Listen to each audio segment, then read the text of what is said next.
صلوا على محمد وآل محمد.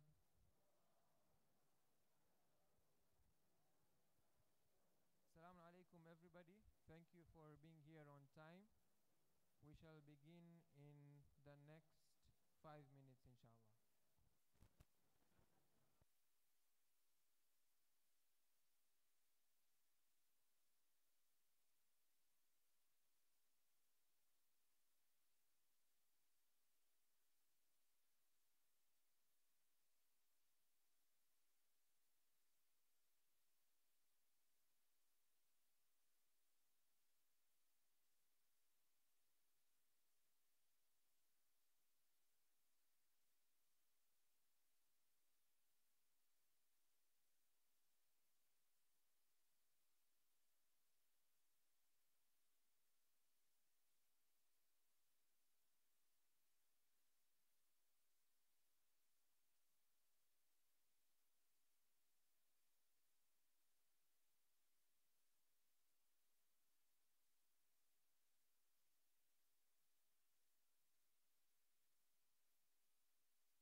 Ala nyuma ya badan tadde.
إن الله وملائكته يصلون على النبي يا أيها الذين آمنوا صلوا عليه وسلموا تسليما.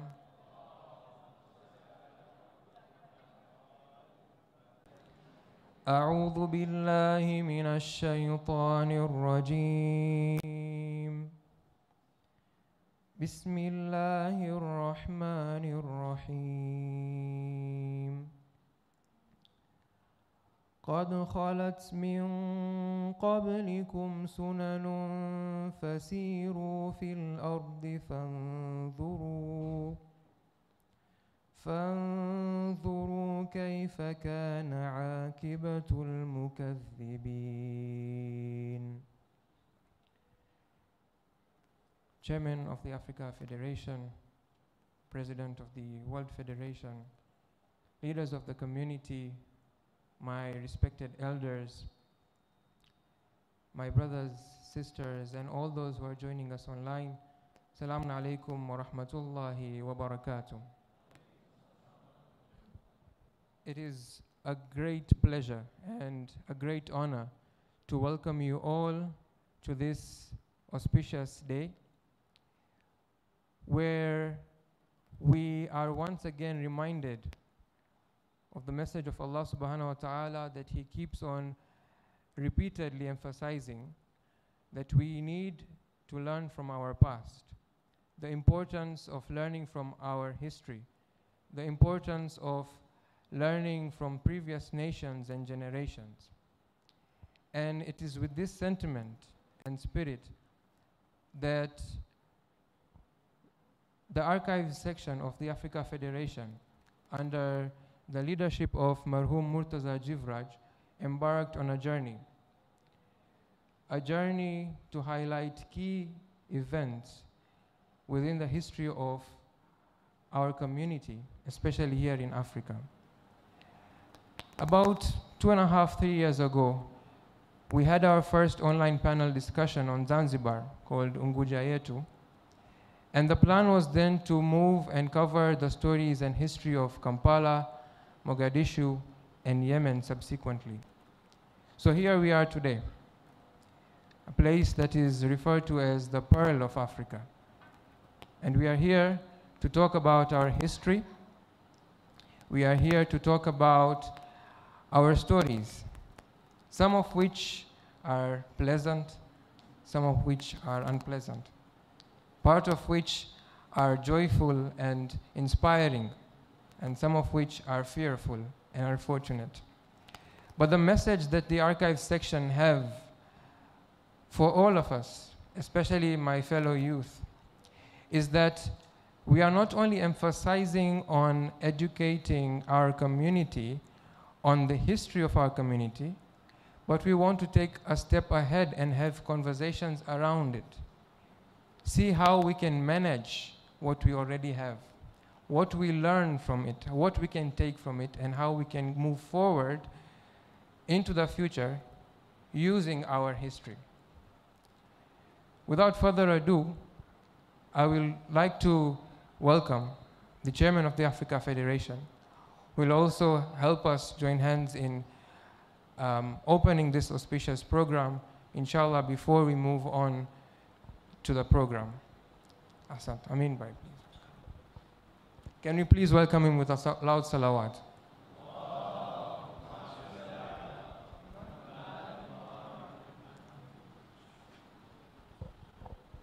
Bismillahirrahmanirrahim. Assalamu alaikum wa rahmatullahi wa barakatuh.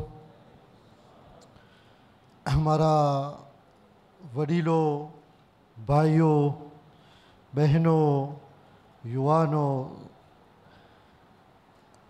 બહુ મને અટાણે ખુશી થાય છે કે આ જે પ્રોગ્રામ છે પાંજો યુગાન્ડા, બરાબર. હવે હું વિચાર કર્યો કે હું પણ કચ્છીમાં આ સ્પીચ મારું, પણ મને કહેવામાં આવ્યું કે તમારી કચ્છી એટલી સરસ છે આ લોકો સમજશે નહીં. તો મને એમ થયું કે પાછું ગુજરાતીમાં જ આવી જાઉં. આફ્રિકા ફેડરેશનનો જે આર્કાઇવ સેક્શન છે એ એકદમ એક્ટિવ સેક્શન છે અને અંદર ધ સેક્રેટરીએટ અને જે આપણા ડાયનામિક યુવાન છે ડૉક્ટર અબ્બાસ અલી અબ્બાસ અને એની વાઇબ્રન્ટ ટીમ આ સેક્શનને ચલાવે છે. જેવી રીતના અબ્બાસભાઈ કહી ગયા કે આવો જ સિમિલર પ્રોગ્રામ 2020માં મને લાગે છે કે હતો, જે ઉગુંજા યેતુ પાંજો જંગબાર, અને સક્સેસફુલ પ્રોગ્રામ હતો કે જ્યારે 6,000 વ્યુઅર્સ ફોલો કર્યા હતા. અને અટાણે પણ આ પ્રોગ્રામ લાઈવમાં છે, તો જે આપણને જોઈ રહ્યા છે આપણે એ બધાને સલામ કરીએ છીએ. અને આ એક સારો મોકો છે, બીજો મોકો છે આફ્રિકા ફેડરેશન માટે કે આ ઓસ્પિશિયસ ઓકેઝનમાં કે જે કંપાલા જમાતને 100 વર્ષ થયા એનો સેલિબ્રેશન છે, અને એ સાથે આપણી આફ્રિકા ફેડરેશનની સુપ્રીમ કાઉન્સિલ પણ છે જે કંપાલા જમાત હોસ્ટ કરે છે. અને 30 વર્ષ બાદ સુપ્રીમ કાઉન્સિલ અહીંયા ફરી કંપાલામાં રાખવામાં આવેલ છે. તો આપણે એકદમ ખુશ છે અને આપણને નાઝ છે કે કંપાલા જમાત માશાલ્લાહ બહુ આપણી એક સરસ જમાત છે કે જે સારી રીતના પ્રોગ્રેસ કરી છે. અને જે આપણા એલ્ડર્સ છે કોમ્યુનિટીના અને ખાસ કરીને યુગાન્ડાના કંપાલાના, એ લોકોનો વિઝન આપણે આજે આ બધી રિઝલ્ટ જોઈ રહ્યા છે. ઇન્શાલ્લાહ આર્કાઇવ સેક્શન પ્લાન કરશે મોર પ્રોગ્રામ આવા, અને ઇન્શાલ્લાહ જેમ તમે કહી ગયા કે આપણે સ્ત્રી ઉપર પ્રકાશ આપીએ. આ આપણા માટે બહુ મોટી વેલ્યુઝ છે કે કેવી રીતના આપણા બાપ દાદા લોકો શરૂ કર્યા અને કેવી રીતના આપણને અહીંયા સુધી પહોંચાડ્યા છે. તો આપણી કોમ્યુનિટીના યંગસ્ટરને અને બધાને આ બારામાં માલુમાત હોવી જોઈએ.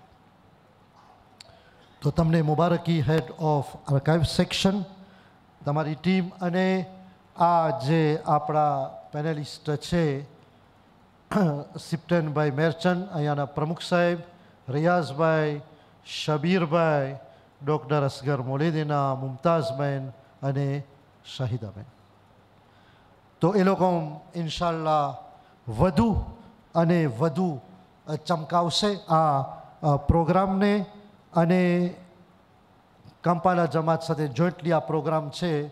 સિપ્તેનભાઈ, ફરી એકવાર તમને અને તમારી ટીમને મુબારકી. અને તમને જ્યારે આપણે જોઈ છે તો આપણને એમ જોવામાં આવે છે કે માશાલ્લાહ પ્રમુખ પદીમાં બધાને દોરાવાર આવી જાય, તમને હજી બહુ નથી આવ્યો, તો હજી ઘણું કામ કરવાનું છે. ઇન્શાલ્લાહ વિશિંગ એક સક્સેસફુલ પાંજો યુગાન્ડા, અને ઇન્શાલ્લાહ આ પ્રોગ્રામ શરૂ કરવામાં આવે. બર મોહમ્મદિન વાલે Mohammad સલાવાત.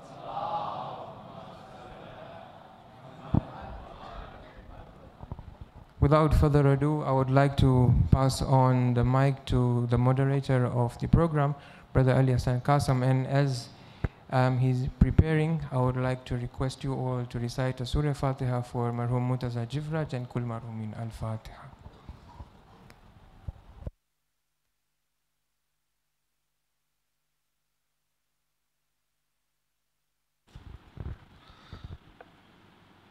أعوذ بالله من الشيطان الرجيم. بسم الله الرحمن الرحيم.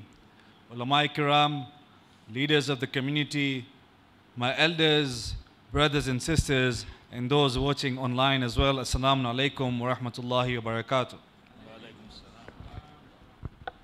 As reiterated by my previous speakers, the Africa Federation Archives team, under the leadership of Marhum Al-Haj Murtaza Bhai Jivraj, famously known as Murtaza Bhai Karbala, and now very well led by Brother Abbas Ali Abbas, has embarked on a journey to extensively cover the major events that have arguably shook, awakened, and shaped our community's history, present, and future.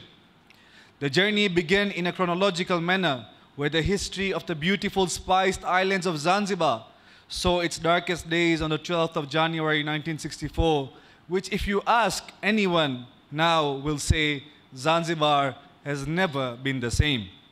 As the community was slowly recovering and the landlocked country of Uganda, which was manifesting and thriving in its business, was given a 90-day ultimatum to leave the country, saw itself leaving behind hard work, fruits, but most of all, its memories.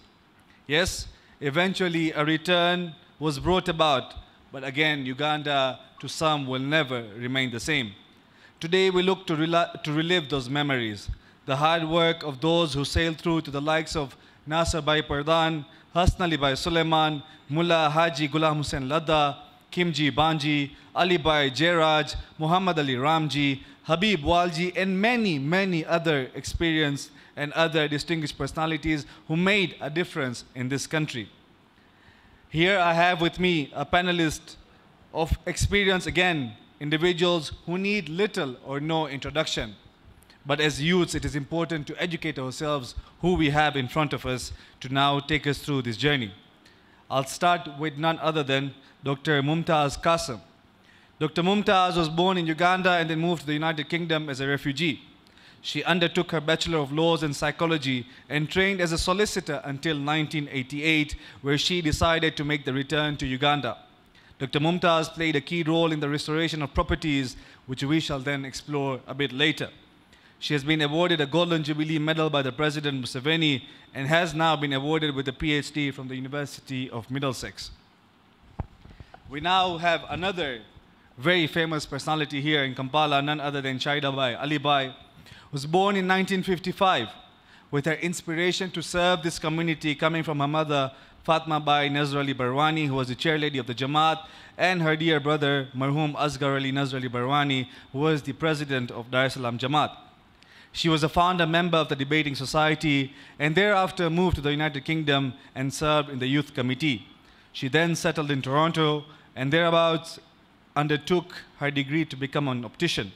She is now back in Uganda and also a successful businesswoman as well, and has served as the chairlady of the Jamaat and currently now part of the Who is Hussein organization in Kampala. Now I have the pleasure and honor of introducing arguably one of the youngest presidents currently in the Koja community.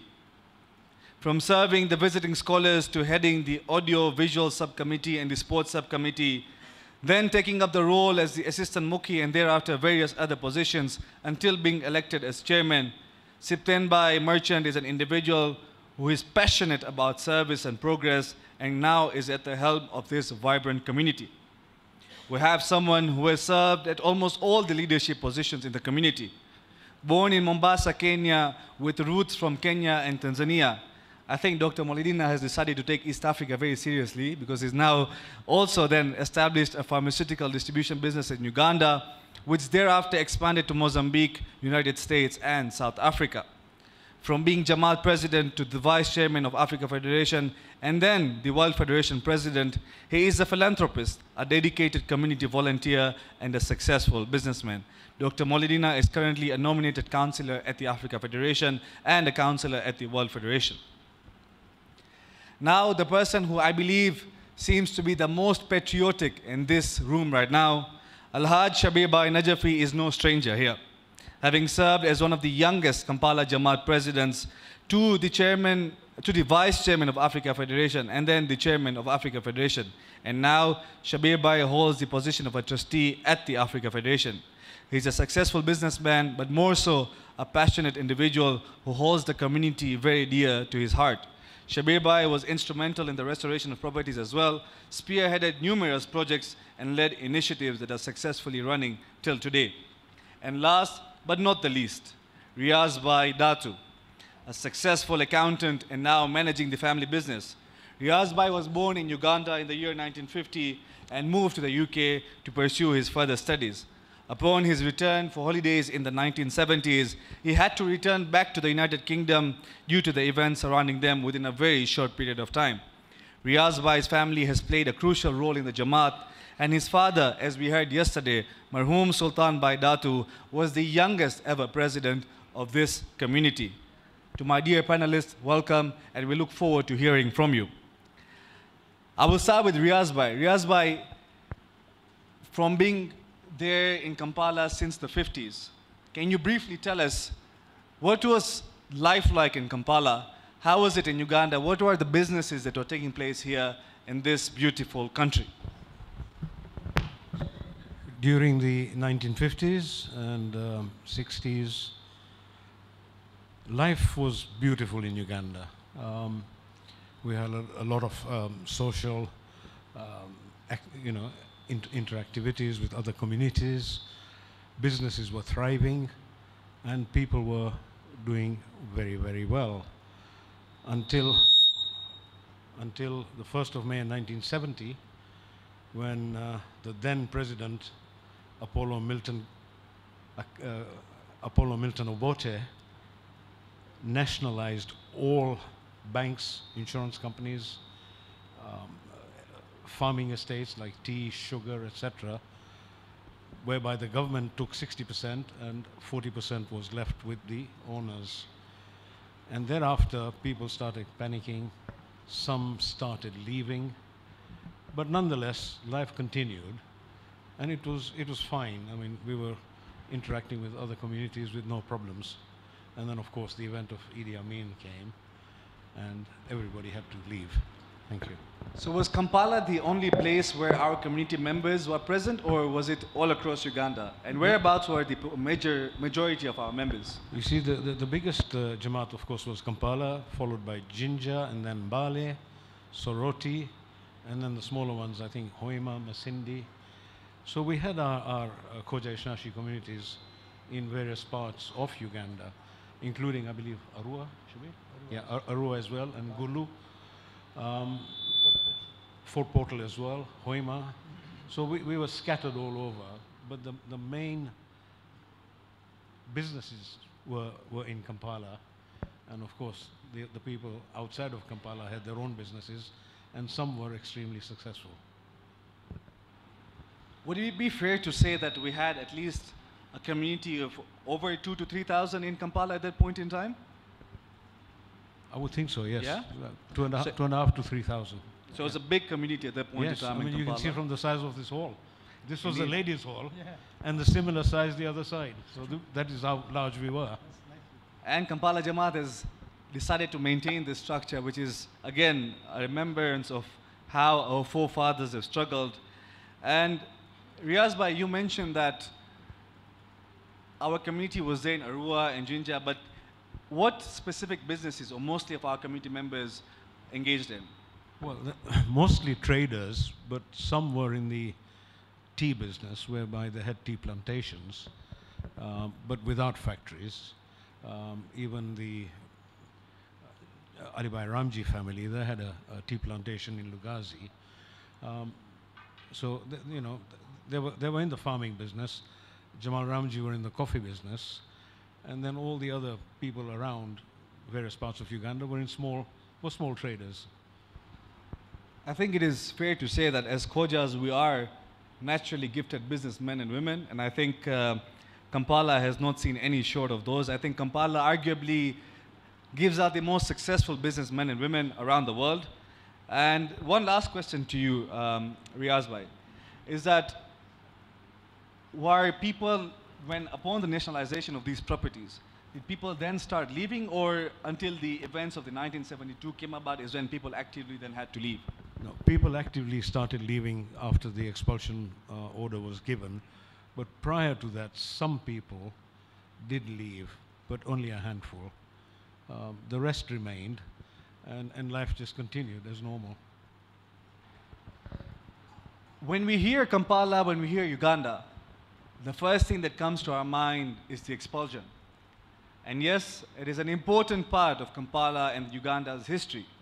But as Riaz Bhai mentioned, there's a lot that Kampala and Uganda did before the Exodus. It was a vibrant community of 3,000. However, Shahida Bhai, can you take us through these sad incidents of 1972? What happened? Why we, or why the Asians forced to leave, or our community forced to leave? And what happened during that 90-day period? Can you take us through from the moment the declaration was made up until your personal experience where you landed in the United Kingdom? Bismillahir Rahmanir Rahim. Assalamu alaikum to all our guests who are here in Uganda. A very warm welcome. The Exodus is the darkest chapter of our lives. And I'm sure every family has a deeply moving story that is heartfelt and touchy. In January 1971, Idi Amin Dada, who was the president at that time, seized power in a coup. The coup was quite warmly welcomed. On 4th of August 1972, Amin announced the expulsion of the Ugandan Asians, giving them 90 days to leave the country. It was for those who were holding British citizenship, and later, I think on around 9th of August, he included the Bangladesh, India, and Pakistan. Initially, it didn't really sink into the people's minds that this was really true. However, as time went by, they realized that this is to be. Amin accused the Asians of sabotaging the economy of Uganda, being disloyal, and also the fact that they were not integrating with the ethnic Ugandans. He also said that they were milking the cow without feeding it. At one instance, he mentioned that God had come into his dream and he had asked him to expel all the Asians. Those holding Ugandan passports were exempt from this expulsion, but as days went by, it became unsafe. There was absolutely no security. There was physical violence, torture, killings. It became such a life-threatening situation. I remember a friend of mine whose father was dragged out of his family home, bundled into the boot of the car, and eventually no whereabouts of his was ever found out. So such instances were so common, and we were really, really getting afraid. There were 80,000 Asians at the time, and 2,800 our community members from that. Ugandan citizens also realized by this time that staying here will get extremely difficult. They should now start to prepare to think to leave.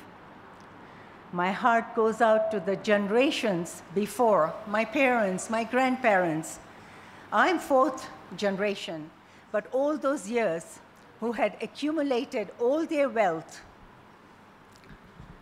and now they had not even seen the fruits of it, and whatever they achieved was through real hard work, and now they have to leave, leaving behind basically everything, going as destitute. They had to leave behind their businesses, their factories, their homes. Homes were fully equipped with stuff, their cars, their cash. There was looting, by the way, of cars even at gunpoint at times. Even jewelry and cash was not spared. Safety now became the priority list. Possessions had absolutely no value to them. There was fear and confusion, grief and tears, as people were so worried, sadness and depression. This is such a short time to pack up and leave. And that also, without anything, people were queuing up everywhere. And they were in desperate situation. It was such a traumatic situation. Asians joined the queues for immigration, for verification of their passports. Quite a few of legal Ugandans had their passports taken away by immigration officers, and they became stateless. Now more anxiety grew and fear. Ugandan citizens also joined the queues for evacuation. We cannot overlook the fact that UK, the European, the Canadian governments that showed their generosity at the hour of need. This is sincerely appreciated. If it was not for them, I don't know where the Ugandan refugees would have gone. Emergency airlifts were organized by various of the countries to take these Asians. UK took 23,000 people. Canada took 6,000 people. Other countries were India, Pakistan, Bangladesh, Kenya, some, Belgium, Denmark, Netherlands, Austria, I think New Zealand, or is it Australia? And also Denmark. Did I mention or not? I'm not too sure. At the end of it, few Asians stayed behind. From our community, 5 families were here who stayed behind. And there were none other than Mr. Mohammed Bhai Manji, Professor Abidi, Marhum Pyarali Bhai Pyarabhai Khimji. I think there was also Ramju Bhai Mawani and Rifat Bhai Sheikh. Trips to the airport was a nightmare. We were stopped by army attacks. Checkpoints were there on the way all around.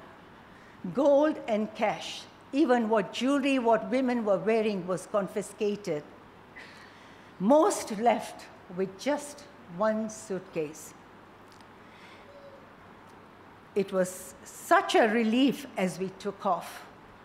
However, families were separated.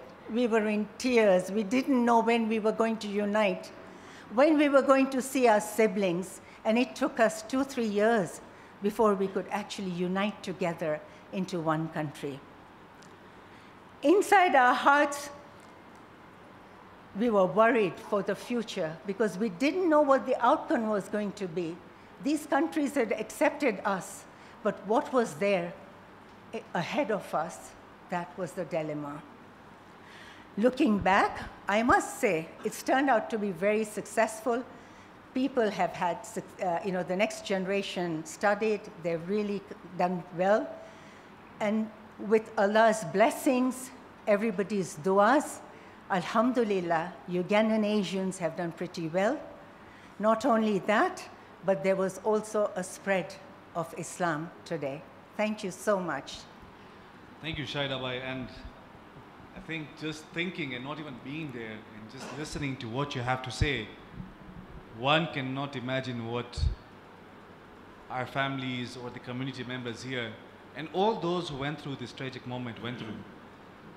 But again, you also mentioned that the countries and various other countries in Europe and all across the world then came to the rescue and came to the assistance of our community members as well. And I will sort of drag Shabir Bhai into this now. Shabir Bhai, just landing in that country, what was life like now, starting all over again after what had been established here in Uganda? Bismillahirrahmanirrahim. Assalamu alaikum. Welcome, Karibu Sana Bale Padaira. As much as the expulsion episode was catastrophic, it had unintended positive consequences. Yes, it's catastrophic. We went to here, landed into all over the world.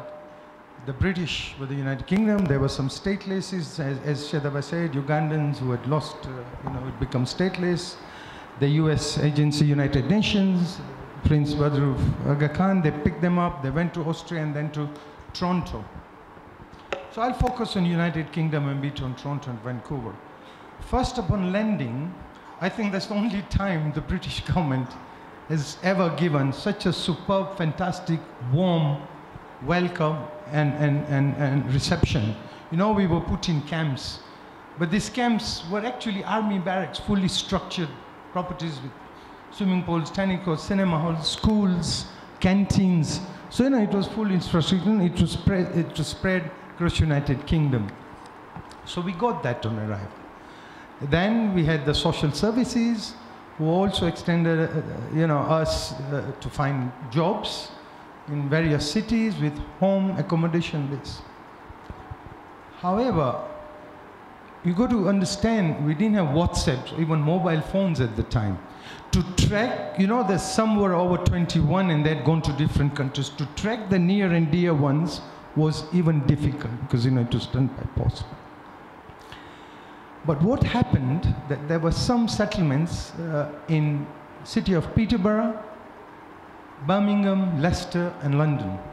So our fathers and elders decided, because we are now into a totally new world, we have all the mods and cons and all the support, but total isolation in a foreign land. Some of the parents could not speak English. When they were going to the parents' day in school, it was the 11 or 9-year-old was interpreting.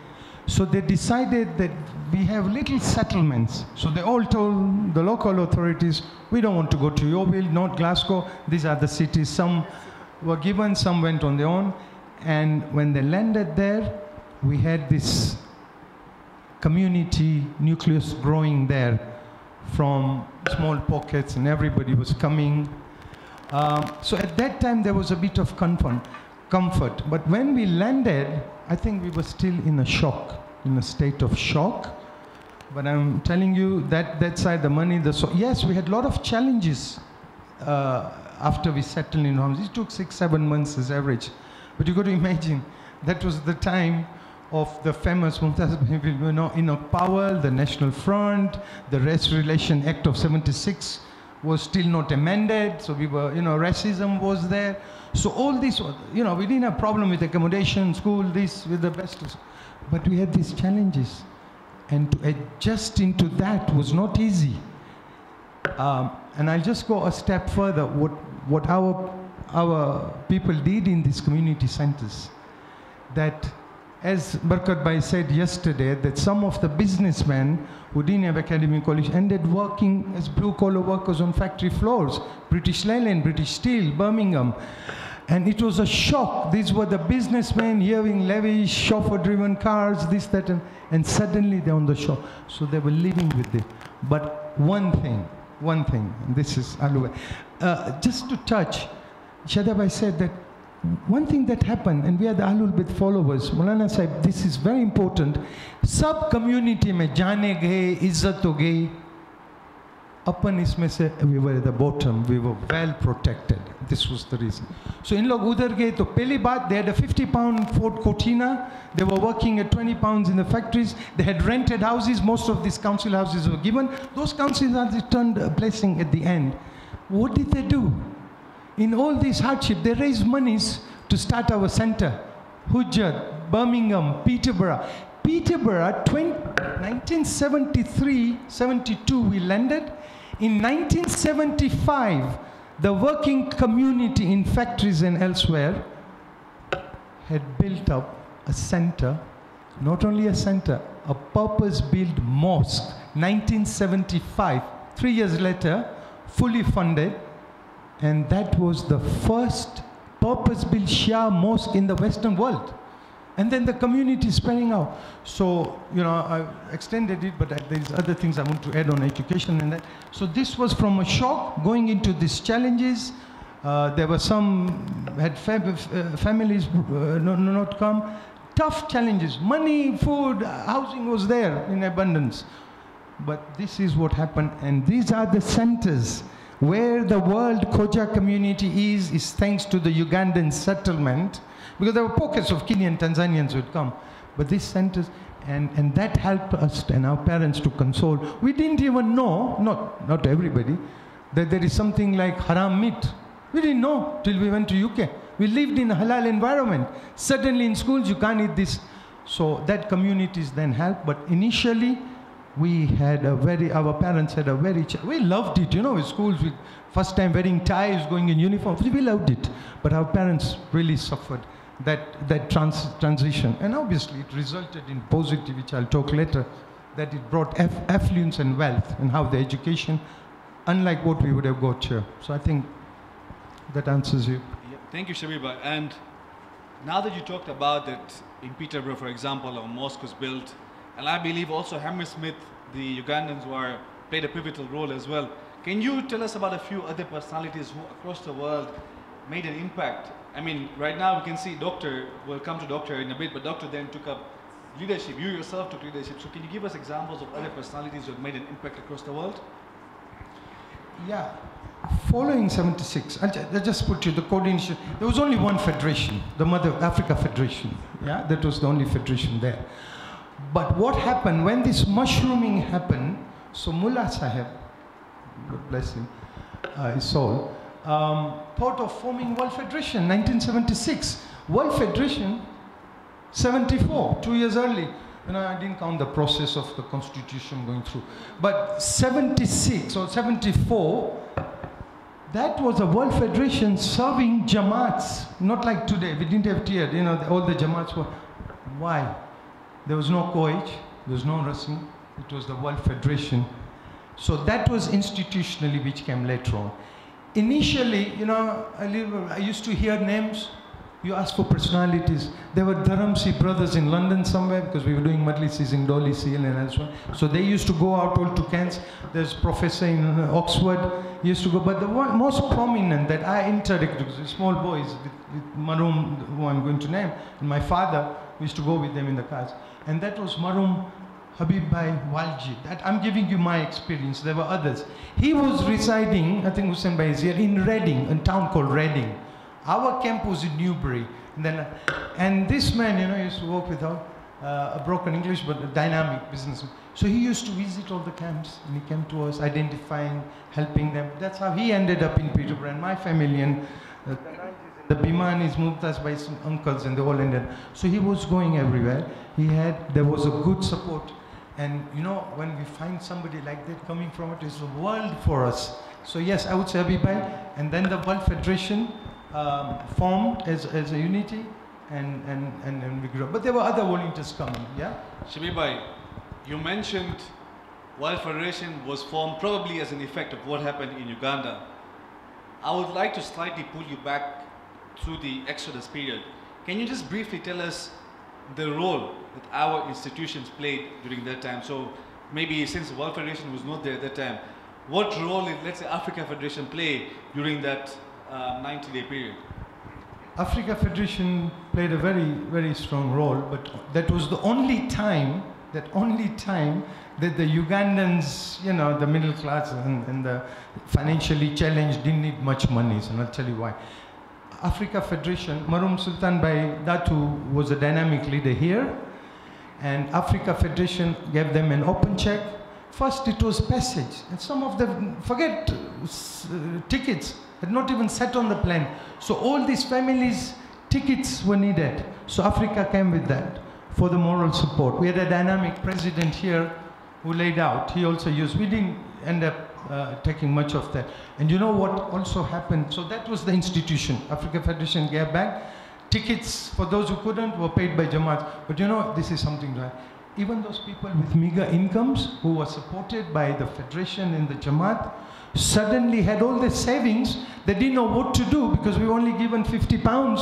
So they started eating in restaurants every night, do everything, and tickets were bought. And some of the rich people, you know, crafty, they all bought these world tickets, you know, that.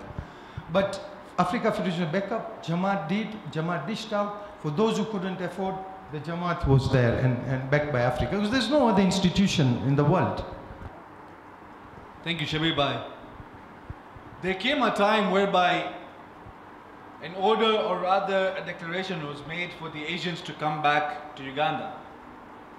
I think a brave personality, Doctor, for someone who was not born in Uganda, with probably little or no affiliations to Uganda, what prompted you to then make this bold move to Uganda? Bismillahir Rahmanir Rahim. Respected scholars, my dear committee members present here, and those watching online, Assalamu alaikum. Ali Hassan has asked me a question which takes me back almost 40 years plus. Amin fled Uganda in April 1979. And as a practicing physician in Nairobi, I was closely monitoring the situation in Uganda. And coming from a family business background, as soon as Amin fled in April 79, in 1980, I began to think that let me look at Uganda as a prospective country to settle now, to grow myself in business. I had an opportunity, and in 1980 was the first time that, not the first time, but I landed in Entebbe not knowing anyone. And when I came here, I met some friends and I began to find out whether we have a community here. As Shahida Bai mentioned the names of the community who were already here, the first thing we want to know, do we have a center, do we have a mosque?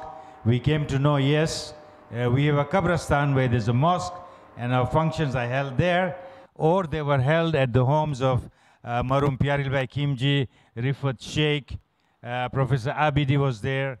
So functions were held there, so we found out there. And then I began to think of settling and starting here. It was not very easy to convince my wife and family that we moved to a land where there's a lot of disturbance. But fortunately, you know, they say they plan and Allah plans. In 1982, in Kenya, there was an attempted coup in Kenya in August 1982. So when I told my family, look, let's move there, my wife gave me full support. He says, whatever you say, we are ready. In the meantime, I started coming here myself. But in 83, we moved with the family. I started a business here, and look at how Allah plans. My business was called Wellworth Limited, and I got the post box number 5760 from the post office. 6 months or 8 months down the line, or 1 year down the line, I receive a notice in the post box in the mail to the registered trustees of the Khoja Shia International Jamaat. Now, very curious, what is this? It was a notice, it was a penalty notice to pay the rates and rent for our property on School Road in Soroti. So as soon as I got it, I called Mullah Sahib I called first Mullah Sahib in London because he was the preceding chairman of Africa Federation. And he said, look, I think we may have some records with the Africa Federation. I called Habib Bhai Mulji, then the chairman of Africa Federation, and he told me, mane lage che ke Bashir Bhai Pira paase Mombasa ma bada record ase. I called Bashir Bhai. He said, let me look at the wall, tijori ma mane khabar nathi. So I said, please let me know. Sultan Bhai Datu Maroom was very helpful, and we were able to get all the addresses of our properties in Uganda. School Road, Soroti, Kabira Maidu, Arua, Mbale, Barara, Hoima, Masindi, and all the properties in Kampala. We were able to get the addresses. We were fighting for getting our repossession certificates. Now, to get the repossession certificates, you need proof of ownership. How do we get it? We don't have any title deeds. We just have the addresses. Allah sends Mumtaz Bhai to Uganda, and I tell her, look, we need the original titles or the duplicate certified titles. I gave her all the addresses of our community properties. She worked very hard. We managed to get the repossession certificates of all our properties, including Bale. Bale was a bit of a problem, but we managed to get. Then Allah lends other people. Families started coming back into Uganda. The Jamal Ramji family, Jamal Walji family, Ibrahim Bhai Qasim family, all there with the nieces. Shabi Najfi dropped in from somewhere.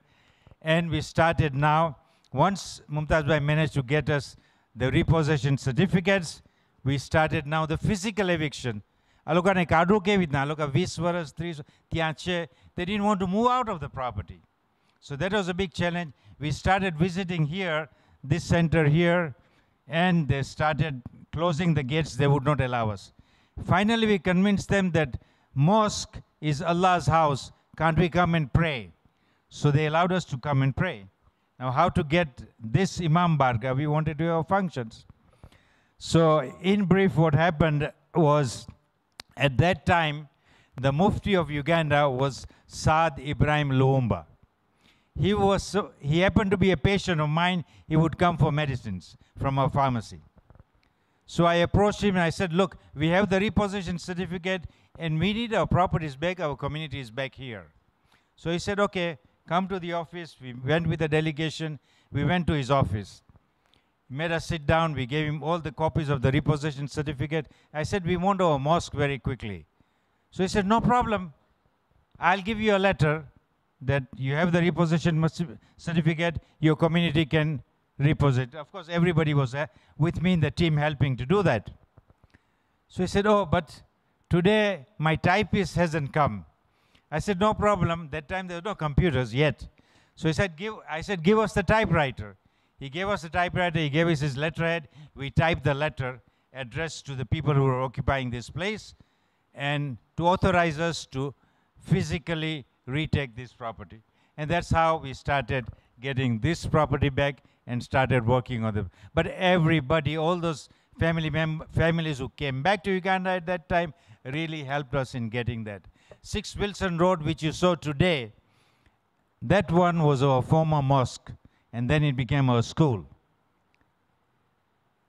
It was a fight to get the physical repossession of that property.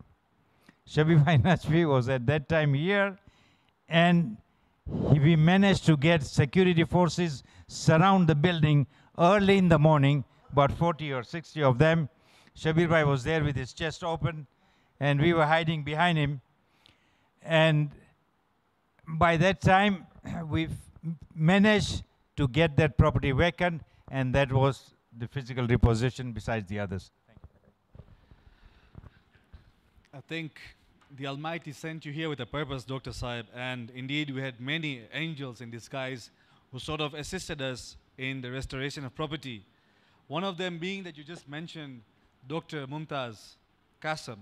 Dr. Mumtaz, I think for someone who was probably thriving as a solicitor in the United Kingdom, to now come back and take up this mammoth task of undertaking the restoration of our properties and that of our community members. Can you take us through the journey of you coming back to Uganda and then taking up this task of getting back the properties that belong to our community members?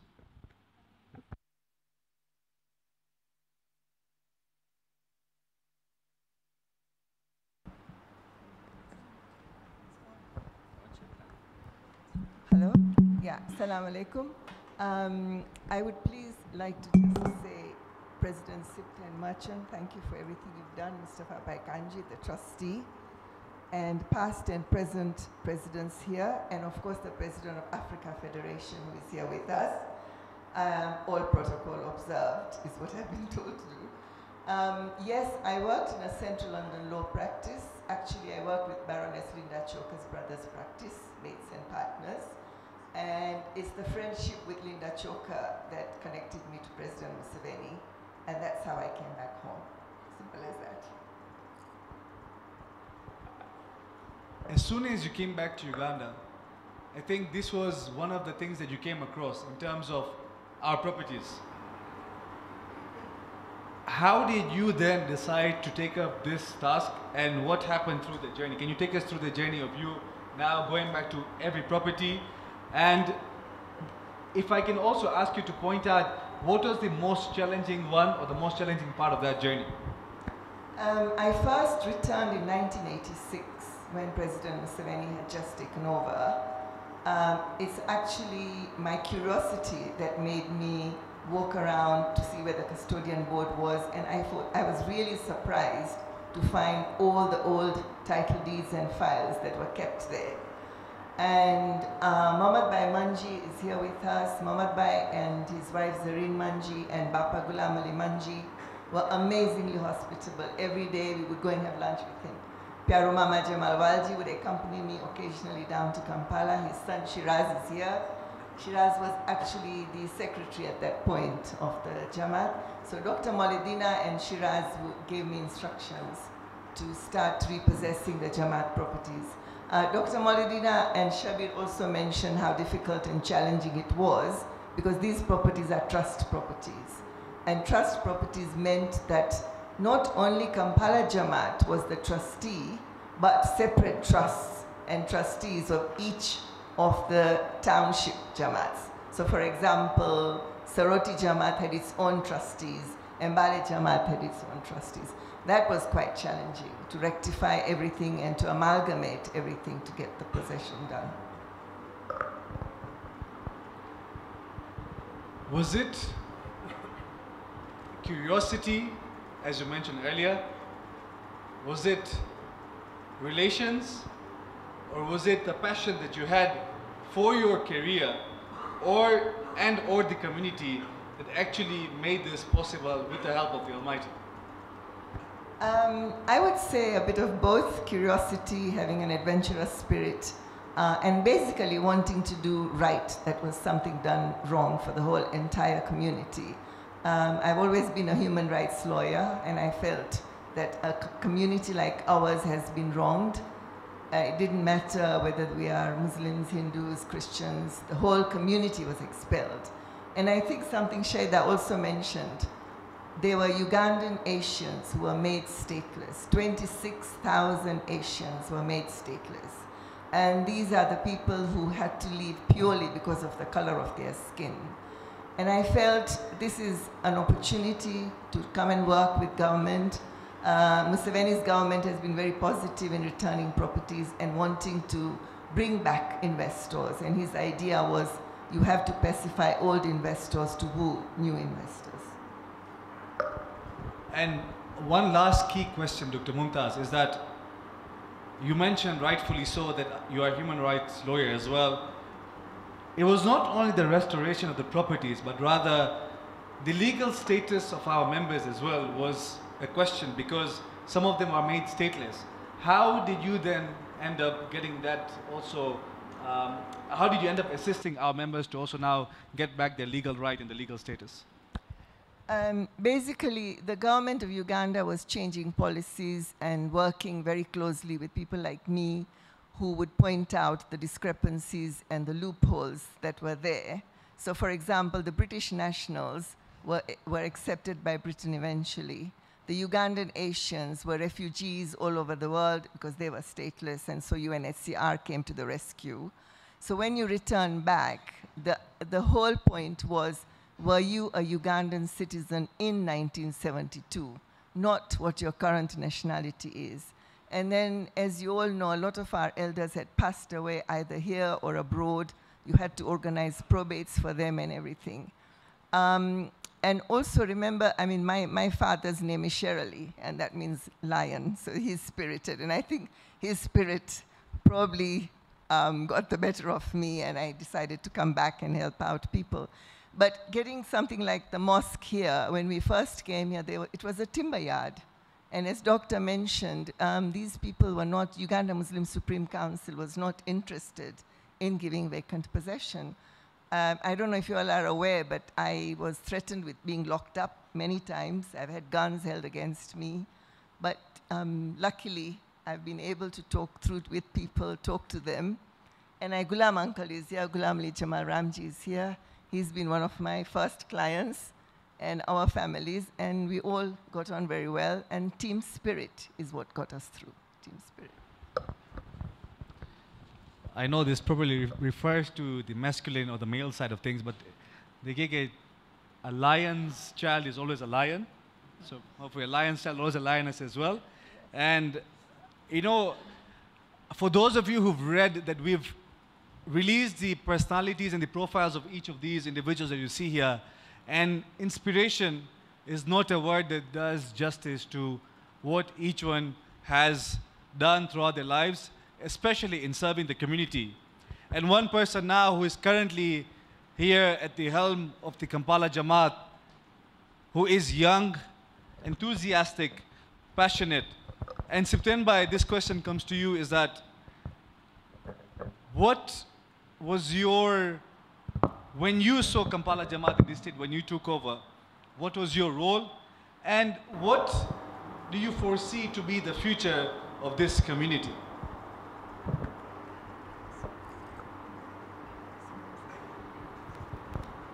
Bismillahirrahmanirrahim. I started working in the community from a very young age.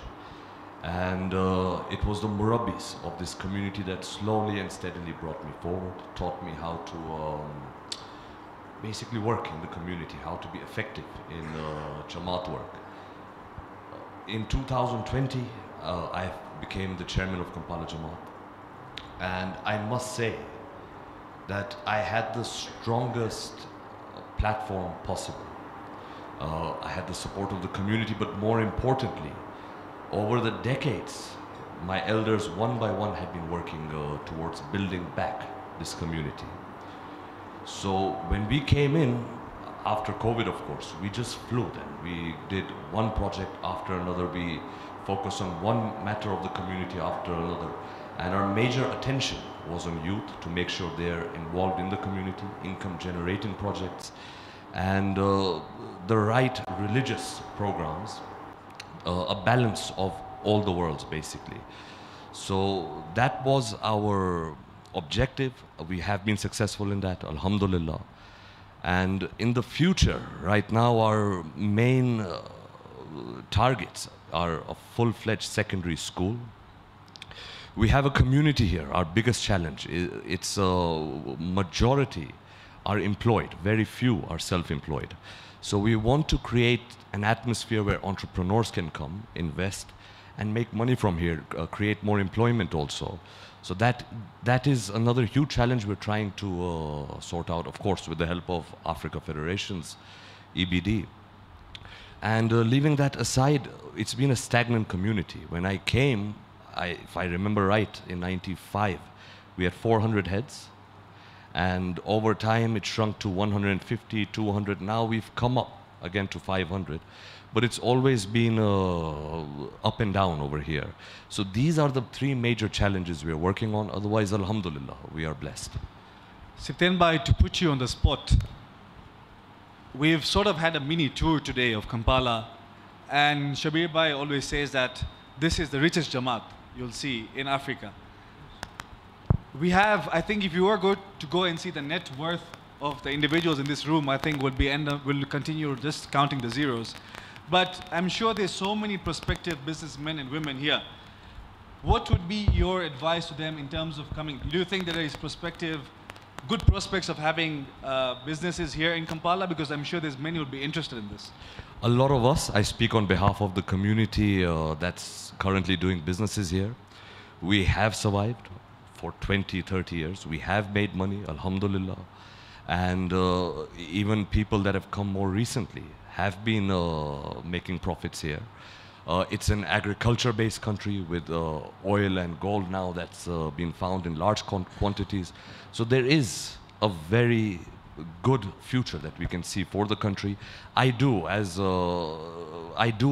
that the members here, this is a country to invest in. We are all doing well, alhamdulillah. And for our community, we are trying to push them towards the investment authorities here, towards courses that are more focused on income generation rather than degrees and diplomas, vocational courses basically. Uganda has produced many leaders. We've had Dr. Molidina taking up the World Federation presidency. Shabir Bhai was the chairman of Africa Federation. So for those who want to predict who is going to be the next federation chairman in the future, inshallah, just know there's someone who's sitting by the far right there. Hopefully, inshallah, one day he does decide to take up and continue this Ugandan legacy. We are almost towards the end of this panel discussion. I mean by there's no room to overthrow you, don't worry about that. We're almost towards the end. Before we open up the floor to the audience, I have just two key questions. And one that I would put Dr. Molidina to the spot and ask you, Doctor, what do you think are the lessons that we can learn as a community who have gone through this journey, especially what happened in the 70s?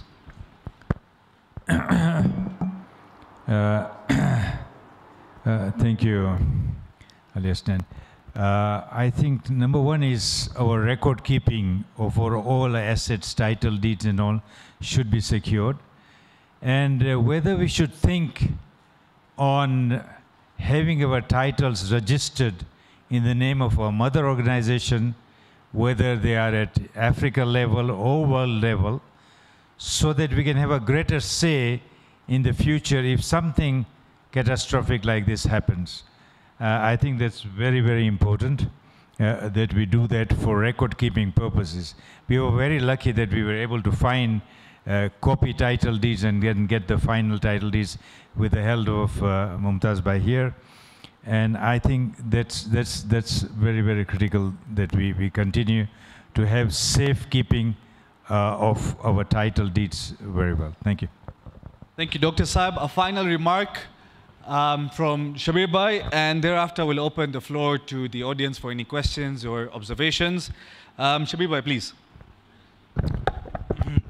Thank you. Just very quickly, because my sector was post-expulsion and the positivities. Two big things happened.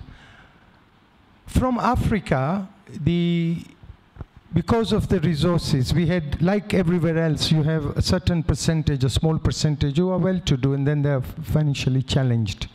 So at that time, even with the help of Africa Federation, only few people, the top sector, the well-to-do, wealthy, would send their pupils to United Kingdom and other universities in the West. That would be a very small number. But the masses, either they had the local, which was a very high standard, or with the federation, they would end up in India. India had a very good standard of education, but it was isolated, no man's land, no support.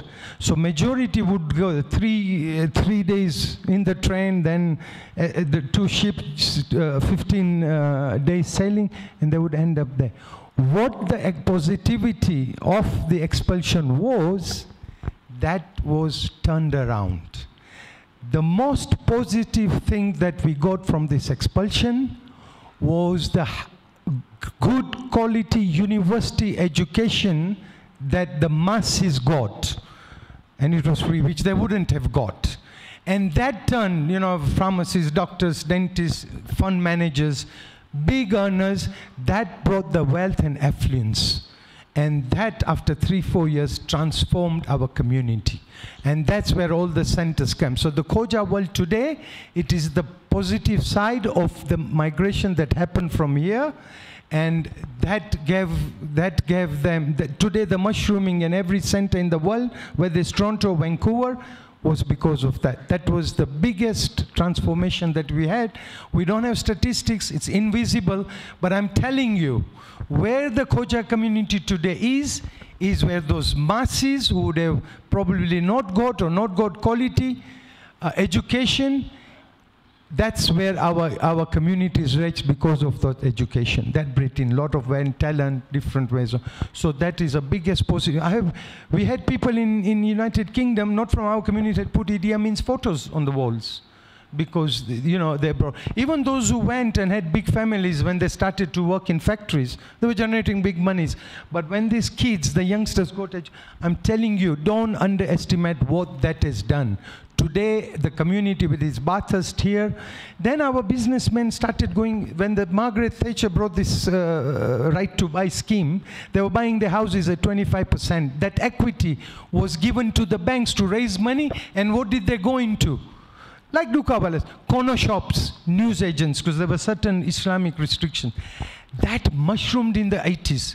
That's where the business made money like nobody. And that was, again, changing economically. You know, in UK, when we went, at 5:30, everything would close legally. You can't open shops. You can't buy anything. Unless, even if you want a cigarette, the off-sales and the pubs were there. Everything was closed. This Dukawala, this concept of corner shops, and then the non-international, the all Ugandans brought, and they came into these big shops. I was talking, yeah, Waljis, news agents never. And that really brought in the money, changed our lives there. This is a big, big positive, and there were a lot of people praising Idi Amin because of these two things that had happened. As Barkat Bhai said, the people working as postmen and this and that, and they slowly went into the shops, and this transfer, that education has brought the Khoja. Look, the Tanzanian, this went small. They were coming, they were donating. But had it not been the Ugandan spread, you wouldn't have these centers at all today. And spiritually and culturally, where we needed this, you always talk how madrasas, that's what kept us. And Atuniani Malik Milkache, it is a result of the Ugandan expulsion which grew in the West. We thank Idi Amin. Finally, I will say, long live President Museveni, bless Uganda, and look, Chairman has spoken.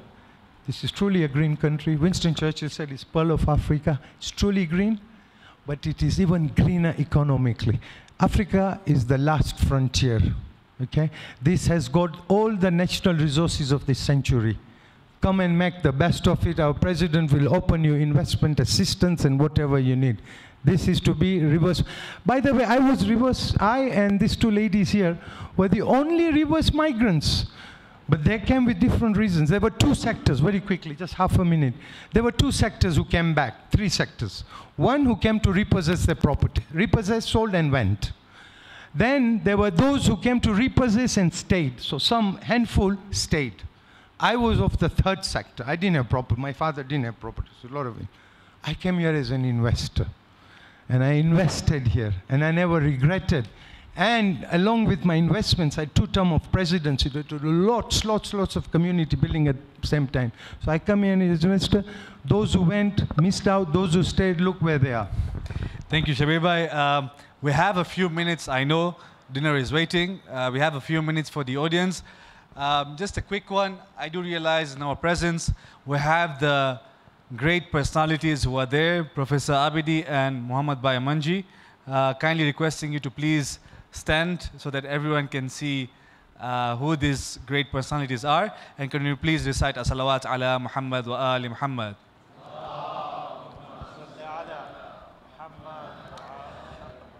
Dear ladies and gentlemen, we have now the floor open for any questions that may have for our dear panelists here. So the floor is open. We have the Vice Chairman of Africa Federation, Alhaji Onalibai, to kickstart this question answer. We'll have a very brief one, and we'll inshallah conclude this very soon. Thank you very much. I don't have a question, but it's just a comment. Picking up from what Dr. Molidina just mentioned about the importance of preservation of records. It was so heartening that Africa Federation had the record, which was, as he mentioned, preserved in Mombasa. Africa Federation has actually been requesting all the Jamaats to send certified copies of the title deeds of all the properties they are holding, and this has been going on for the last couple of years. Alhamdulillah, many Jamaats have complied, some Jamaats have not. This is just again a comment that we request all the Jamaats to do that, and you can see how important it is when you come into such situation. These records become so important to the Jamaats. Thank you. Thank you, Onalibai. I see, sorry, I don't know your name, but please, yeah. It's you only. Assalamu alaikum. My name is Mahmoud Bagadia, Sharili Bagadia. I have one comment and one observation. The observation first was I could feel the pain in the talk that Shaidabai gave. I mean, that was quite a painful, and obviously I could feel the pain myself. The thing that I wanted to actually say was most of the people here don't know the other side of what the British government did and didn't do. I was at a function where Dr. Mumtaz was with me in the National Archives in November, if you remember, Mumtaz. And we found for the first time from a gentleman by the name of, I've got his name here, by Charles Powell, who was a British Caledonian manager, senior manager in charge of 65% of flights out of Uganda to the UK. And the British Caledonian was ready to actually take off as soon as they were instructed to ship people across to the UK as fast as they could, and they actually had the logistics ready. The planes were leased from other airlines also, but it was the reluctance of the British government to actually pick up those timetables quickly, and they had consent from Uganda, but they didn't have consent from England. I think we need to recognize the fact that the British government wasn't very helpful. Okay, when we landed there was a different story, but initially there was a lot of reluctance. Some of us remember, and this is the first time I found out, Mumtaz will remember, that we were asked that all of us could actually take parcels, pack parcels and take them to the East African Airways building. And we were told by Charles Powell there were 250 tons of parcels packed by Asians, which were then left at Entebbe. Only 40 tons of those were shifted, because only 40 tons were allowed into the UK. As soon as they landed at Stansted, they were incinerated. None of them were allowed to enter refugee camps or whatever to be distributed.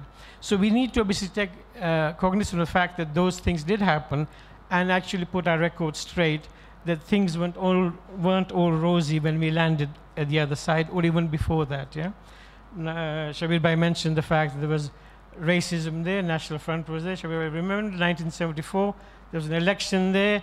The main theme for the election was excess refugees coming in, immigration controls, and all sorts of things. The comment that I also have to make is some of the work that I don't know exactly what the archives are doing in terms of or organizations or Jamaats outside Kampala. But for instance, I'm trying to locate certain things belonging to my grandfather and his graves and what have you in Mbarara, which was a smaller Jamaat at the time. But there aren't any records as such from the Shia Nashris. I'm having to resort to the Somali community to find out some history. And some of the people that I'm talking through other people are at the age of 90 now in Toronto and what have you. We have here some people from Soroti Jamaat, for instance. There's a chap in my group, Sajjad Bhai Hansraj. His great-grandfather was a pioneer in Soroti, and also his uncle was a mayor in Mabale. Before we lose people, I think it's important for us to document what they did, what the masjids were, what the actual community was about.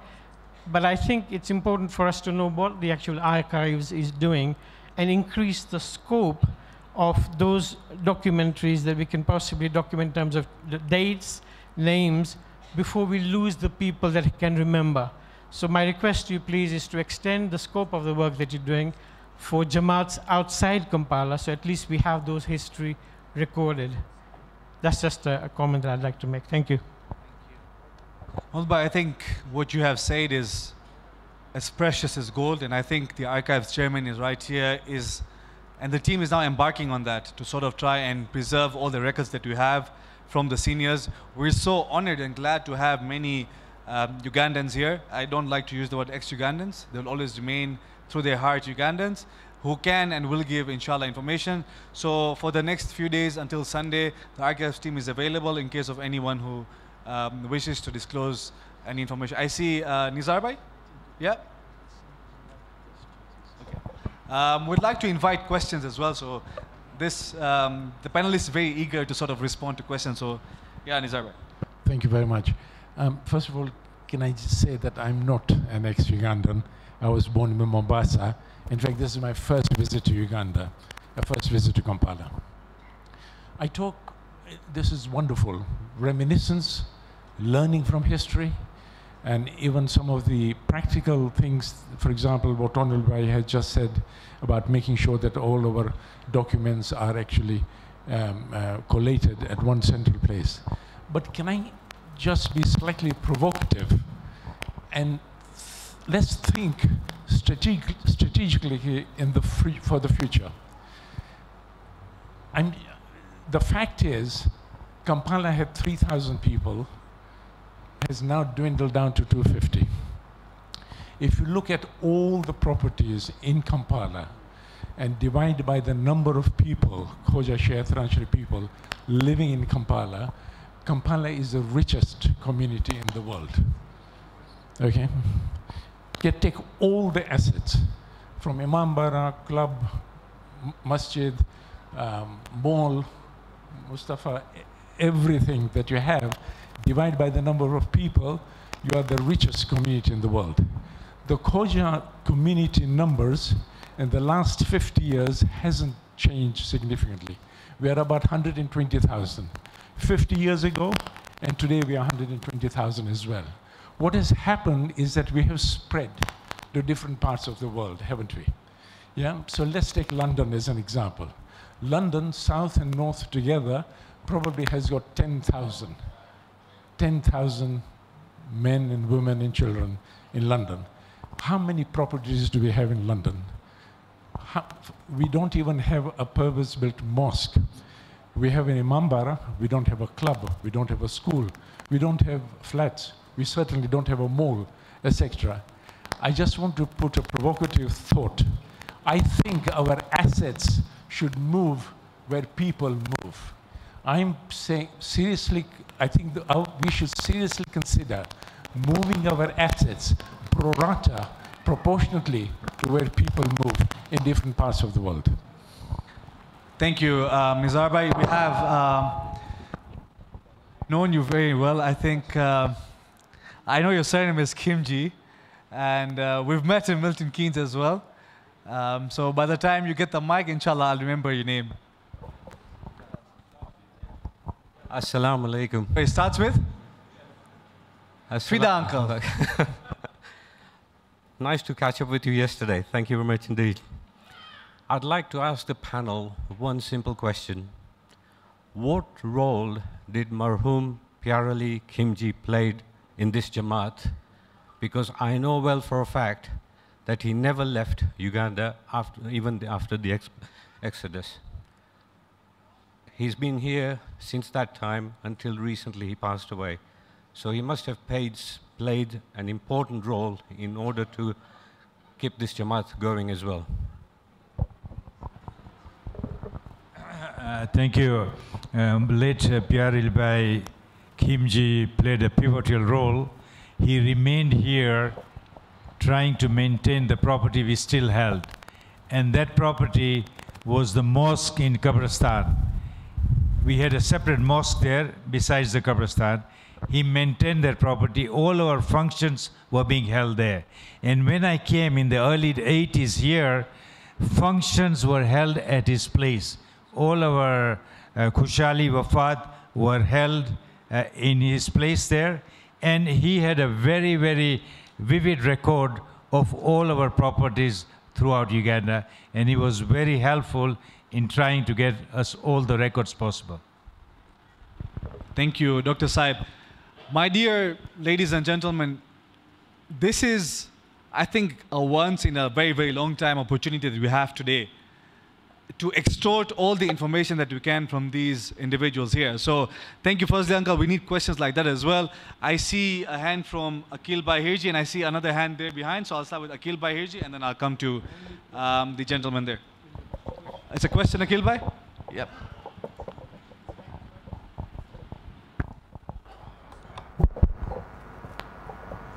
So yeah, we can spare a few minutes. Inshallah, we'll have the dinner, but information will always stay forever, or dinner will not. Assalamu alaikum. Hello. Assalamu alaikum. Just point of information. The richest Jamaat, as to my understanding in Africa, is Dar es Salaam, $120 million worth. It is important for Africa Federation. It's time now we need to evaluate all our Jamaat assets. And at the same time, we have assets we have assets, just for information, which will be discussed in the Supreme Council, that there are no reports. For the Jamaat. Yeah, can someone get another mic? Yeah, thank you. Assalamu alaikum, my name is Akil Hirji. This is just for information, point of information.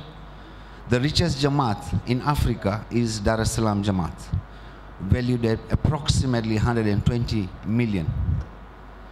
And it is important for Africa Federation now to evaluate all the assets of the Jamaat, which this will be discussed at the upcoming Supreme Council.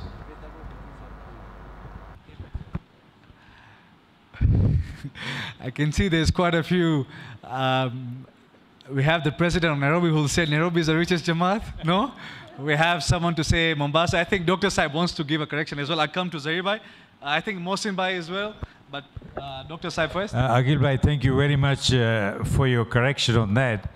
But I just want to make it very clear. $120 million Dar es Salaam Jamaat, right?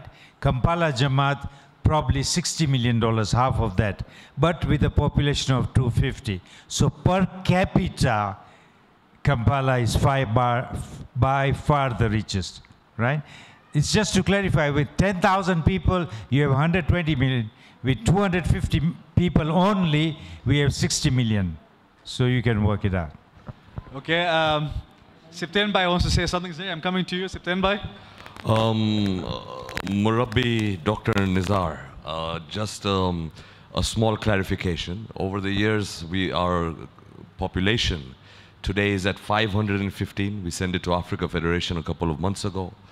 But still, I will not argue with you that on asset value, this might be one of the richest Jamaat. However, I've been looking for the past 2-3 decades that, first of all, this is a huge complex, and all the assets were 100, 80, 70-year-old assets. So they were not income-generating assets. Every 8 to 10 years, we would be in a loss as a community, and then we would need to look for donors and work towards that. Inshallah, with this project, we will be the richest liquidity-wise, profit-wise, but until now, we are still in a loss, and we are actually in a huge debt currently. So the Jamaat is building itself up, and that idea of yours, as Akil Bhai said, $120 million is Dar es Salaam's net worth. So I think we should start from there, inshallah, Akil Bhai. Shabir Bhai is telling me Kampala leads, others follow. Inshallah, let's, yeah, I can see, I'm coming to you, Firoz Uncle. Zahir Abbas raised his hand first, so Zahir Abbas. The gentleman with the question, I have not forgotten you. I'll come to you.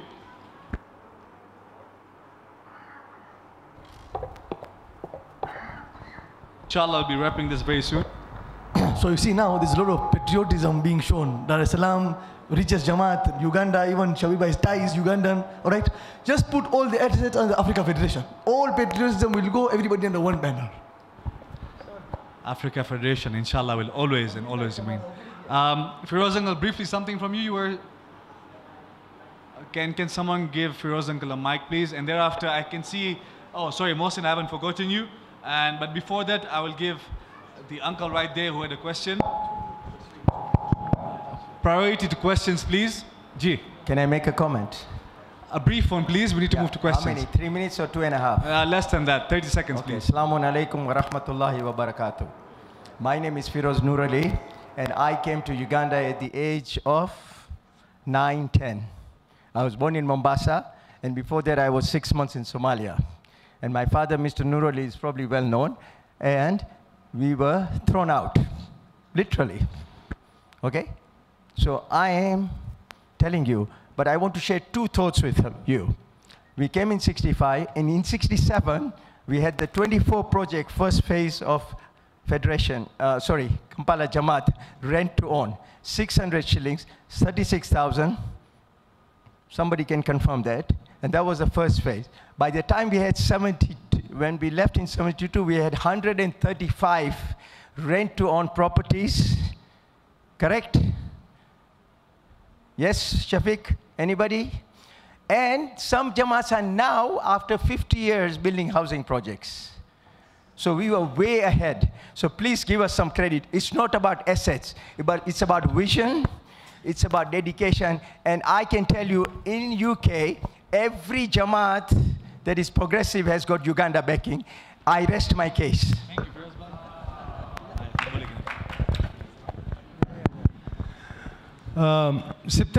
Firoz bhai, correction. Please, take it nice. You always take, you are my political advisor. There was not a rent-to-own scheme. Let me come to you.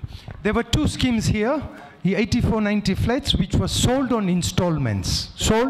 No, first phase of 24. Wait, I'm just, you spoke, let me reply. That was installments. The 96-98, actually even some of the Kampala don't know, it was also an installment scheme. The rent-to-own scheme has not been done in any community globally. There is a difference. It's not installments. Whatever rent you are, no, can I just, whatever rent you are paying now, you move in, you start paying that. You were paying rent of 400 to Mr. Patel. That continues. If at the time you come and you can't complete, that is converted into rent. I'm going to offline sometimes those. And Abbas Masumin, for ex-Ugandans here, this was not even Jamaat property. If you really want the truth, I think with your permission, Abbas Masumin Properties, the major shareholder, okay, Jamaats are managing directors and trustees and they got share, but it was mainly the Ali Bhai Ramji family. I'll tell you that. It's not appearing.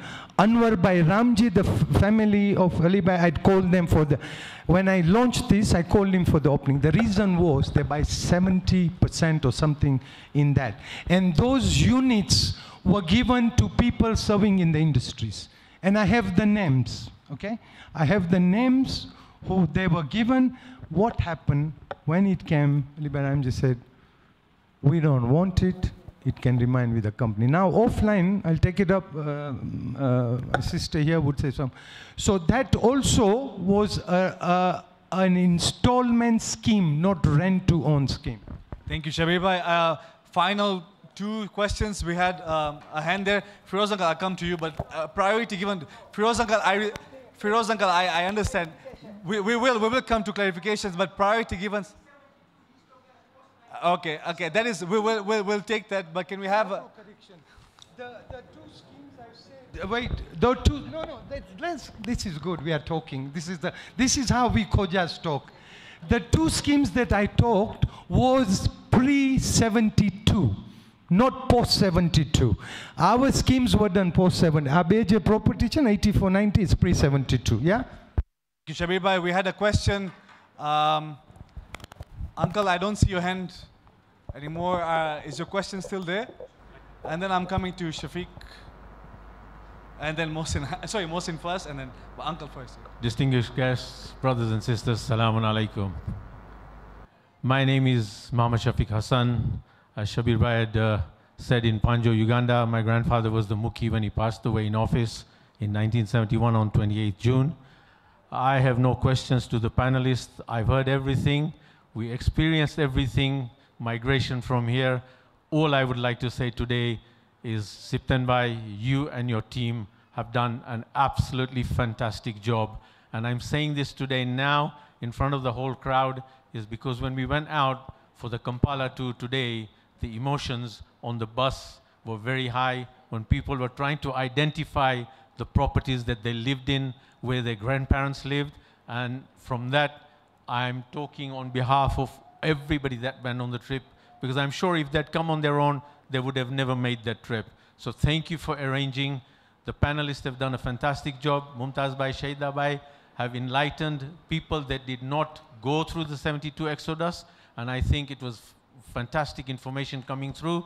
The person sitting on the right of the moderator was my classmate, Shabir Bhai, and there's a picture of him somewhere.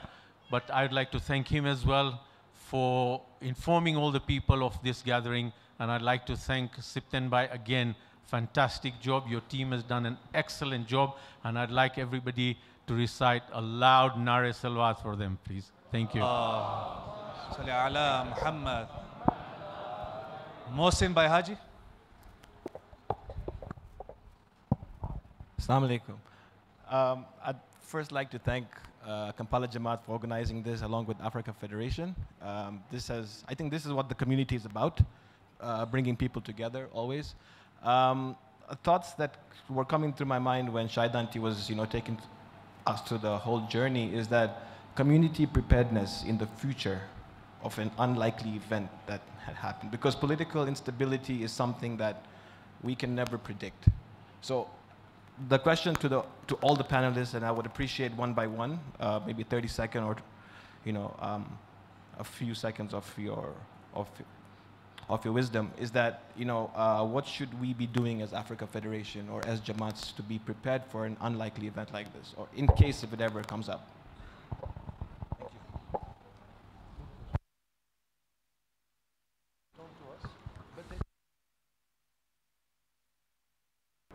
So, Mosimba, I will take the liberty to answer this because this is something that I'm sure is going to be discussed.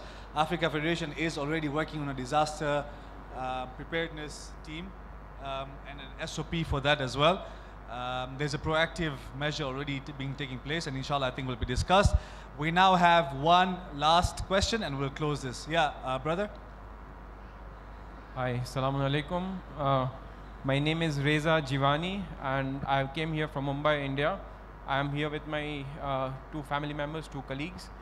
Very happy to understand the glorious past of this community, of this country, whatever has happened. But, just example, my submissions, to reach from Sheraton to this place, it takes more than 30, 40, 50 minutes or 60 minutes at this juncture. So what's happening for the next future? I would request, this audience to, as you went from Uganda and then came back to Uganda, did something for Uganda. The same way, we all came from India. Now it is a time when India is growing from 3.5 trillion dollar economy to $5 trillion economy in next 2 to 3 years. 25 years down the line, we expect us to be $40 trillion economy. We are already a $1.5 billion market. I don't see major manufacturers here who can supply products from Africa to the major consumer markets of India. There is huge opportunities. I can see 90% of this audience, which is more than 45 or 50. My point is that now it's a time, I came to Kampala 12 years back, and at the, it is a time when we create this more cultural exchange, more business exchanges between India and Africa, and of course our other communities. And Africans should tap the huge Indian market, and Africans should always use the huge Indian resources that they have. Thank you so much. Thank you. Okay, Dr. Saib first, and then Lavon. Thank you very much. Thank you very much for that comment. It is very, very useful. And I remember my grandfather's hymn. He was telling us all the time while we were small, and he was telling us in Gujarati, Uttam Kheti, Madhyam Vepar, Kanishth Nokri. In Africa has a great, great potential. We've been talking this from the 70s at all Africa Federation meetings. This continent has great potential, but we have to be one step above competition. And we kept on singing this, the days of Dukawala are over. We've got to be at a higher level of AI. We've got to be a step above competition. Today, in Tanzania, the government is giving thousands of acres of land if you want to go into farming, if you want to go into mineral exploitation. This is the top priority for Africa. Let us focus on that, and let us focus on industries which have locally produced raw material so that we can add value, and that this is the continent is the future, my dear. Thank you. Thank you. Dr. Mumtaz, and then we'll close. Just to say generally, yes, we have lots of challenges, both in Uganda, East Africa, and wherever. But it's these challenges that make us better people. It's these challenges that will make us work with our host communities. There's just something very small I forgot to mention, but it's important. When we came here, madrasa classes started in a garage. That's a challenge in itself, by Masuma Anwar Ali by Roshan Ramji's daughter. And the torchbearers who are Mamad and Zareen and all of them are the ones who started our community, no matter how small. Saftar Bhai is here, Saftar uncle is here. And now we've mushroomed to having Sipten as our youngest president. So please, please don't give up. Please take the challenges as they come. And let's all work together to make a better community and a better country for all of us. Thank you. Thank you, Dr. Mumtaz. I know I said last, but my apology, Mustafa Bhai had raised his hand. So Mustafa Bhai, briefly, if this is the last thing that you wanted to say, and then I know I keep saying that, we'll close, but for reals, we'll close now. Can someone assist Mustafa Bhai with a mic, please?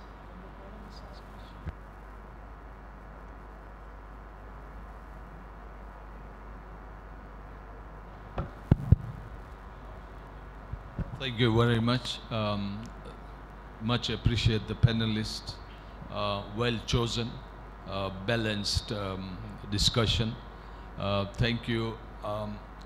Dr. Nizar's statement will not be complete if I would not talk. So that is the reason why I have been intruded here. I didn't want to talk today. The only thing is pro rata or anything like that was never calculated or formulated. Our forefathers had a wide vision, big vision. They went up to Hoima, Fort Portal, Arua. It's all destructed.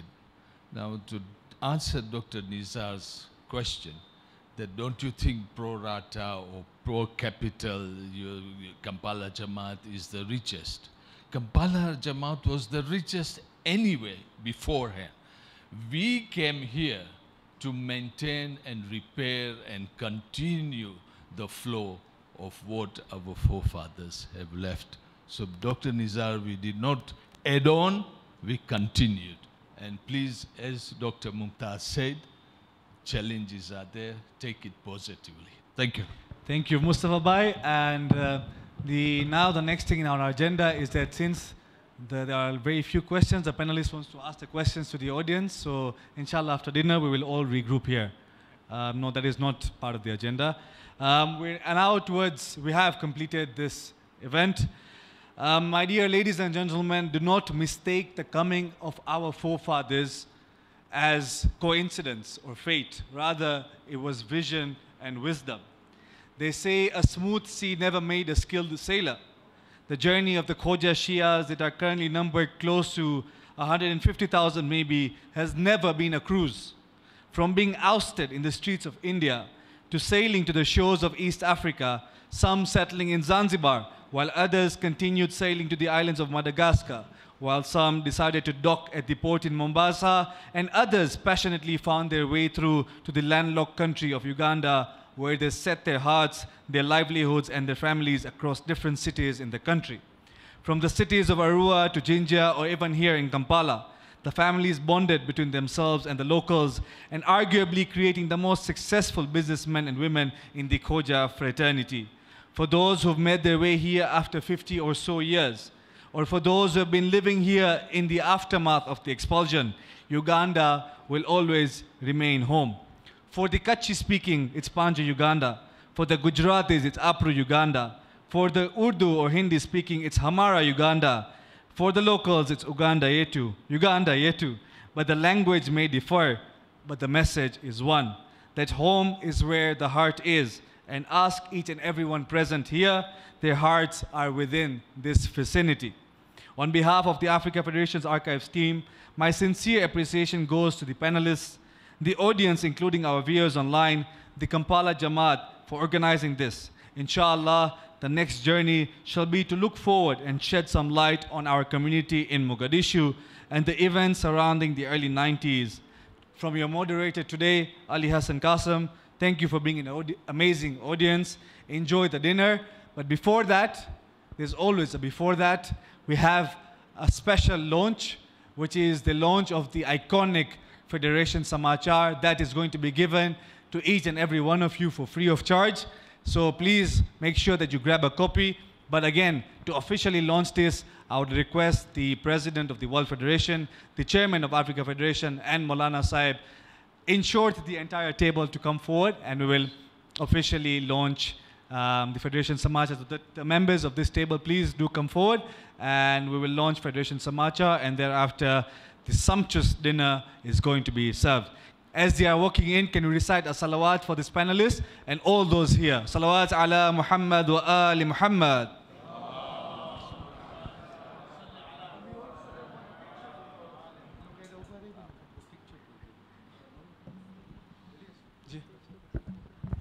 Yeah, we'll have a picture with the panelists as well, right before the launch of the Federation Samachar. So can we have the dignitaries, please?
Have the individual responsible behind or leading this team for those who have done the Federation Samacha, Salil Bhai Sadak, to come forward. Salil Bhai is coming forward. I will fail in my duty if we do not remember the marhumin who have been pivotal in this community with the Surah Fatiha. Al-Fatiha.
Allahumma salli ala Muhammad.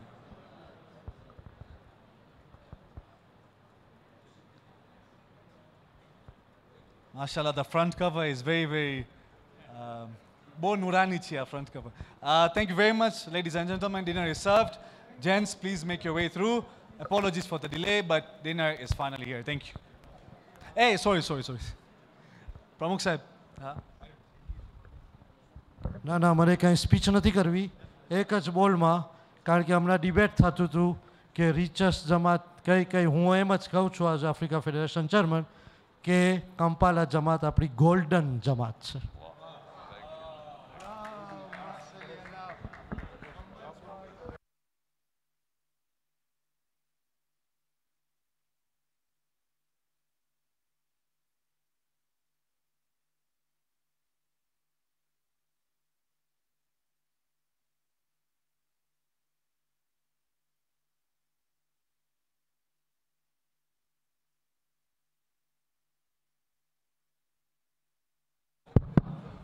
To all the Ugandans, for those who've come from abroad as well, there is a marker pen here, and for all the attendees, please do sign the banner. We will preserve that banner in the Africa Federation Archives office, so please do ensure.